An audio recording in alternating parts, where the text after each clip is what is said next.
नमस्कार साथियों, आप देख रहे हैं बुंदेलखंड फास्ट ब्रेकिंग और आइए नजर डालते हैं आज के इस खास खबर पर।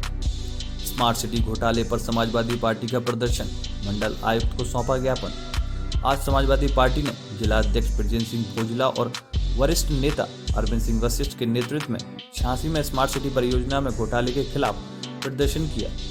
प्रदर्शन के दौरान स्मार्ट सिटी का सपना और हकीकत दर्शाते पोस्टर लेकर विरोध जताया गया।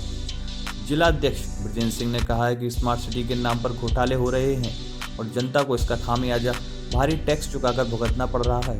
उन्होंने चेतावनी दी है कि दोषियों पर कार्रवाई नहीं होने पर समाजवादी पार्टी आंदोलन करेगी। वरिष्ठ नेता अरविंद वशिष्ठ ने कहा है कि 2019 और 20 की कैग रिपोर्ट में 160 करोड़ रुपए की अनियमितताओं का खुलासा हुआ था, लेकिन कोरोना महामारी के चलते इसे नजरअंदाज कर दिया गया।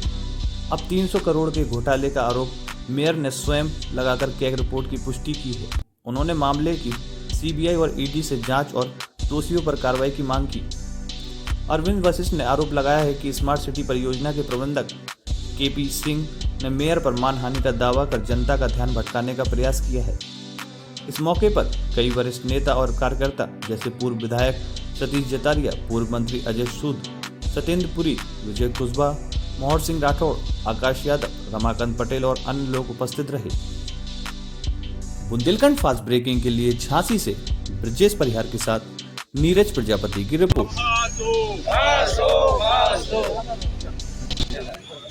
ब्रजेश जी, किस मामले का ज्ञापन कर रहे हैं? क्योंकि आपको पहले से भी अवगत है कि जो नगर निगम में स्मार्ट सिटी में 970 करोड़ के जो काम हुए उसमें जो घोटाला हुआ है वो बहुत ही गंभीर विषय है और जिसको बीजेपी के लोग और अधिकारी मिलके इसे दबाए पहले से भी दबाया है। उस टाइम कोरोना का बहाना लेके दबाया गया है और अब तो आपकी जो सरकारी जो जांच एजेंसियां हैं जैसे कैग ने भी 170 करोड़ का हिसाब नहीं मिला अभी तक इन लोगों को। तो आखिरकार ये भ्रष्टाचार कब तक रहेगा और इसमें दोषी हैं उन पर आज तक कार्रवाई क्यों नहीं हुई? हम लोगों की यही मांग है कि जो इसमें भ्रष्टाचार हुआ है और उनके खुद मेयर भ्रष्टाचार को उजागर कर रहे हैं, अब वो एक दूसरे पे आरोप प्रत्यारोप लगा रहे हैं। तो हमें इससे कोई मतलब नहीं है। जो जनता का पैसा है, जनता के पैसे का जो हिसाब है उसको उजागर करना चाहिए और जो भ्रष्टाचार हुआ है जिसमें जो भी अधिकारी हैं, नेता हैं, उन पर कार्रवाई होना चाहिए। विजयन जी, आपने पूर्व में भी ज्ञापन दिया था जी, उस पर क्या कुछ कार्रवाई हुई है? हमें लगता है ये लोग जो प्रशासन है बिल्कुल मौन साधे हुए है, कोई कार्रवाई करने के लिए तैयार नहीं है। हमें तो ऐसा लगता है कि बड़े बड़े इसमें अधिकारी भी संलिप्त हैं। देखिए, जैसा कि आपको विदित है कि 2019 और 2020 में कैग ने अपनी रिपोर्ट में 160 करोड़ का घोटाला बताया था और उस समय जनता, जनप्रतिनिधि, पत्रकार सभी कोरोना में त्रस्त थे, इसलिए वो घोटाले की बात दब गई।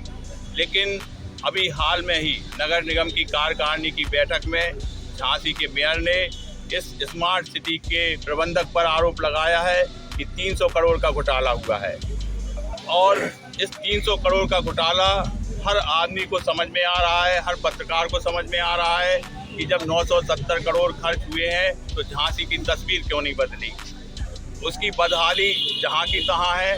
आप जो स्मार्ट सिटी के नाम पर काम हुए हैं उन कामों की यदि आप गुणवत्ता देखेंगे तो निश्चित रूप से सभी को समझ में आएगी कि घोटाला बहुत तगड़ा हुआ है। आज केपी सिंह ने हमारे मेयर के ऊपर जो आरोप लगाया है 1 करोड़ का, तो मैं कहना चाहूँगा कि भाजपा की जो नूरत कुश्ती है उसको सहन नहीं किया जाएगा। जनता का ध्यान भटकाने का जो कार्य भाजपा के लोग कर रहे हैं या केपी सिंह कर रहे हैं उससे कोई फर्क नहीं पड़ता है। यदि उन्हें लगता है कि उन्हें मानहानि 1 करोड़ के आरोप है उनके ऊपर, तो उन्हें 1 करोड़ का नहीं 10 करोड़ का मेयर पे मानहानि का दावा करें। जनता को इससे कोई मतलब नहीं है। जनता तो चाहती है कि आप कैग की रिपोर्ट के अनुसार अपना स्पष्टीकरण जनता के सामने रखें। ये जनता का मामला है, हमारा अपना मामला नहीं है। ज्ञापन दोबारा देने आए हैं कि जो उजागर आपस में ही भारतीय जनता पार्टी के लोग कर रहे हैं, इसको जनता को हिसाब चाहिए इसका। ये 300 करोड़ तो गबन किए ही है, लेकिन ये सारा खेल जो है पिछले जो महापौर रह चुके ये उनका गेम है। पिछले महापौर की अगर जांच करा दी जाए तो दुबई में दुबई जैसे एरिया में इनकी जगह मिलेंगी, ज़मीनें मिलेंगी। अगर उनकी जांच करा दी जाए तो महीने में 20 ट्रक हैं दुबई के उनके लड़के के। तो इस तरह की ये बीजेपी की ये मानसिकता है कि इतना मोटा करो, इतना मोटा करो, और गरीब आदमी को सिर्फ भंडारे के माध्यम से उसको गरीब पे गरीब बनाते जाओ, और पैसा खा के जनता का पैसा खा के और इस तरह का खेल करके जो है देश को गर्त में डालने का काम कर रहे हैं। आपको मालूम हो कि आज दोनों में जो कुश्ती हो रही है, एक दूसरे को उजागर कर रहे हैं। मेयर अपने आप भड़बड़ा रहे हैं कि हमें पैसा नहीं मिला, पुराने मेयर सब खा के चले गए। आपस में जो लड़ाई झगड़ा हो रहा है, ये पूरे यहाँ से लेके केंद्र तक की चाल है, प्रदेश की चाल है कि अपने आदमी को इतना मोटा बना दो, इतना मोटा बना दो कि आने वाले कल में जो है गरीबों के वोट लूटे, और गरीबों की मानसिकता जो है जिस तरह इतनी कर दे कि ये सोच नहीं पाए वोट डालने के लिए, और इनकी जो है दलाली ऊपर स्तर तक चलती रहेगी। अगर